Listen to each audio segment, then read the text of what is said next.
जय श्रीमन नारायण। आइए, आपका फिर से स्वागत है आपके अपने YouTube चैनल में। आज की इस वीडियो में आप सुनेंगे मार्गशीर्ष मास महात्म्य के 18वें अध्याय की कथा। अगर आपने अभी तक पिछले अध्यायों की कथा नहीं सुनी है तो कृपा करके अवश्य श्रवण करें। जो भी भक्त सच्ची श्रद्धा और निष्ठा के साथ मार्गशीर्ष महात्म्य की कथा को सुनता एवं श्रवण करता है तो भगवान विष्णु की उससे दुर्लभ वैकुंठ लोक की प्राप्ति होती है। तो आइए, आप भी सुनेंगे स्कंद पुराण के अंतर्गत मार्गशीर्ष महात्म्य के 18वें अध्याय की कथा। तो आइए कथा प्रारंभ करते हैं। तो बोलिए लक्ष्मी नारायण भगवान की जय, शंकर भगवान की जय। महर्षि लोमा जी ने कहा, एक समय में उस महान तपस्वी दक्ष ने एक महान यज्ञ का आरंभ किया। उस समय में उस दक्ष ने सभी को समाहूत किया हुआ था। उस यज्ञ में अनेक ऋषिगण वशिष्ठ आदि वहां पर आए हुए थे। उन समागत हुए ऋषियों में अगस्त्य, कश्यप, अत्रि, वामदेव तथा भृगु थे। मरीचि, भगवान व्यास, भरद्वाज, गौतम, ये सब और अन्य भी बहुत महर्षिगण आए हुए थे। समस्त सुरगण, सभी लोकपाल, विद्याधरगण, किन्नर, अप्सरागण वहां पर सभागत हुए थे। सप्तलोक से ब्रह्मलोक के पितामह ब्रह्मा जी को लाया गया था।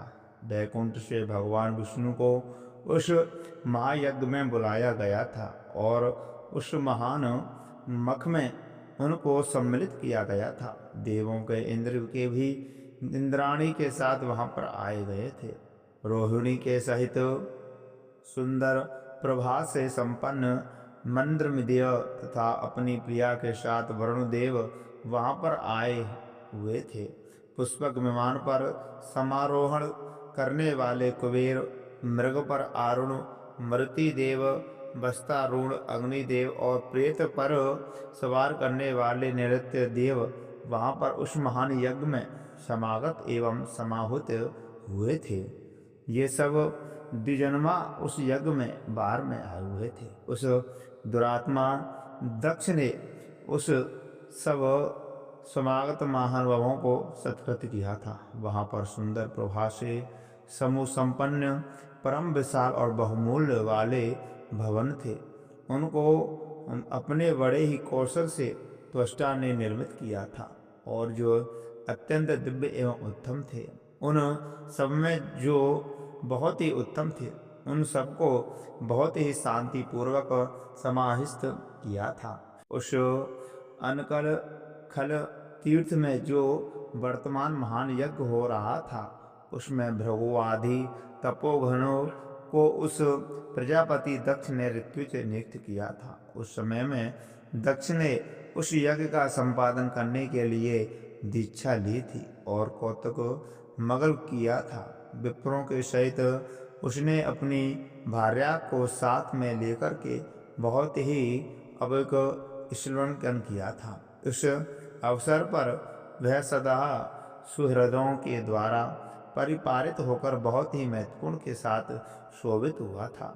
इसी बीच में वहां पर देवर्षि दधीचि ने कहा था, ये सब परम महान सुरगण एवं ऋषि वृंद तथा लोकपाल आपके इस महायज्ञ में समागत हुए हैं, तो भी आपका इस यज्ञ में अत्यधिक शोभा नहीं देता है, क्योंकि इसमें वह महान आत्मा वाले प्रभु पिता ही विद्वान नहीं है। महान विद्वान लोग ऐसा कहते हैं कि जिसके द्वारा ये समस्त मंगल कृत अमुत्पन्न हुए थे, वही महान पुराण पुरुष वृषध्वज भगवान नीलकंठ का पद भी इस महान यज्ञ में दिखाई नहीं दे रहे थे। हे दक्ष, जिसके द्वारा अधिकृत होने पर अमंगलमय तुरंत सुमंगल हो जाता करते हैं, उसी त्रयमयी चुम्बक के द्वारा परम सुमंगलमयी अनुरक्त की अमंगल के स्वरूप से परिणत होकर के हो जाते हैं। इसलिए उनका आह्वान आपको ही करना चाहिए। भगवान परमेष्ठी के द्वारा प्रभा, विष्णु के द्वारा और इंद्रदेव के द्वारा बहुत ही शीघ्र उनको यहाँ लाना चाहिए। वहाँ पर उस देव महेश्वर विराजमान है, वहाँ पर सभी को उनको यहाँ लाने के लिए जाना चाहिए। दाक्षायणी के सहित शीघ्रता पूर्वक हाँ उनको यहाँ पर ले जाओ, उनसे ही यह सब पवित्र हो जाएगा, क्योंकि भगवान शंभु परम योगी हैं, जिनके स्मरण से तथा केवल नाम का उच्चारण करने से संपूर्ण सुकृत हो जाया करते हैं। इसलिए सभी प्रकार के प्रयत्नों के द्वारा भगवान वृषध्वज को यहाँ पर अवश्य लिवा कर लाना ही चाहिए। इसके इन वचनों का श्रवण करके वह दुष्ट बुद्धि वाला दक्ष प्रजापति हंसते हुए बोला, जहाँ पर सनातन धर्म है वहाँ समस्त देवों के मूल भगवान विष्णु हैं, जिससे समस्त वेद, संपूर्ण यज्ञ और अनेक प्रकार के कर्म सभी प्रतिष्ठित हैं। वह साक्षात भगवान विष्णु यहाँ पर उपस्थित हुए विराजमान है। लोकों के पितामह ब्रह्मा जी सत्यलोक से यहाँ पर आए हुए हैं, जिनके साथ सब वेद, उपनिषद और आगम भी आए हुए हैं। उसी समस्त सुरों के समुदाय के साथ सुरों के राजा भी स्वयं यहाँ पर आए हुए हैं, और आप अकल्मषों से रहित ऋषिगण भी यहाँ पर पधारे हुए हैं, जो भी यज्ञ में आने के लिए समुचित पात्र हैं तथा परम शांत हैं, वे सभी यहाँ पर समागत हो गए हैं। आप लोग सभी वेद और वेदार्थ के तत्वों के ज्ञाता और दृढ़ व्रत वाले हैं।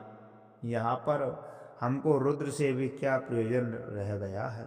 हे विप्रगण, ब्रह्मा के कथन से ही मैंने उनको अपनी कन्या का प्रदान किया है। हे विप्रगण, ब्रह्मा के कथन से ही मैंने उसको अपनी कन्या का प्रदान किया है। हे विप्रगण, यह सदा प्रियों के नष्ट करने वाला नष्ट और अकुलना है तथा भूत, प्रेत और पिशाचों के प्रति है।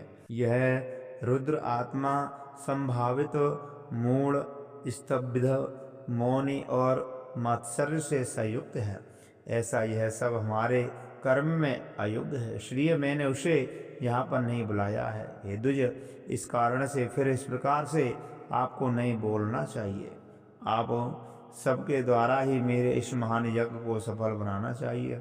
इस दक्ष के द्वारा कहे हुए वचनों को सुनकर देवर्षि ऋषि दधिच ने यह वाक्य कहा। दधिच ने कहा, समस्त ऋषि वर्यों को और आभात्माओं को स्वरों का एक उस महात्मा के बिना आप महान अनव्य यानी कि अन्याय उत्पन्न हो गया है। दधिच ने कहा कि यहाँ पर रहने वालों को तुरंत ही महाविनाश भी हो जाएगा। ऐसा कहकर वह दधिच अकेले ही वहाँ से निकल गए थे। ऐसा कहकर वह दक्ष के यज्ञवाद से शीघ्रता से समन्वित होकर के अपने आश्रम को चले गए थे। उस ऋषि के विनिर्गत हो जाने पर प्रजापति दक्ष हंसते हुए यह बोले, शिव का प्यारा वीर दधीचि नाम वाला चला गया, जो भी आवेश से भरे हुए चित्त वाले, मंद मिथ्यावाद में अनुराग रखने वाले हैं, खल हैं, वेद से बहिष्कृत हैं और बुरे आचार वाले हैं, वे सब इन कार्य में त्याज ही हैं। आप लोग सब वेदवाद में रत विष्णु परंगामी हैं। हे विष्णुगण, शीघ्र ही मेरे इस यज्ञ को सफल बनाए। उसी समय में उन सब महर्षियों ने देवों का यजन किया था। इसी बीच में वहाँ गंधमादन पर्वत पर धारा गृह में विराजमान होकर के सखियों से परिवारित होती हुई उस समय से महादेवी दाक्षायणी विमान के मध्य से स्थित होकर के कंदुक आदि सहस्रों अनेक कीड़ाओं कर रही थी।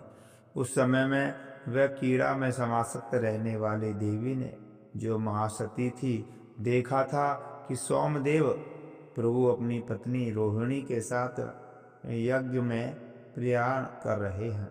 यह चंद्रदेव वहाँ आ जाएंगे। तो मित्रों, आज की इस कथा में इतना ही। अगर आपको यह कथा अच्छी लगी हो तो कृपा करके लाइक अवश्य कर दें। जो भी भक्त अच्छी श्रद्धा और निष्ठा के साथ मार्गशीर्ष महात्म्य की कथा को सुनता है, तो भगवान शंकर की कृपा से उसके सभी मनोरथ पूर्ण होते हैं। जय श्री राधे, जय श्री कृष्णा, हर हर महादेव।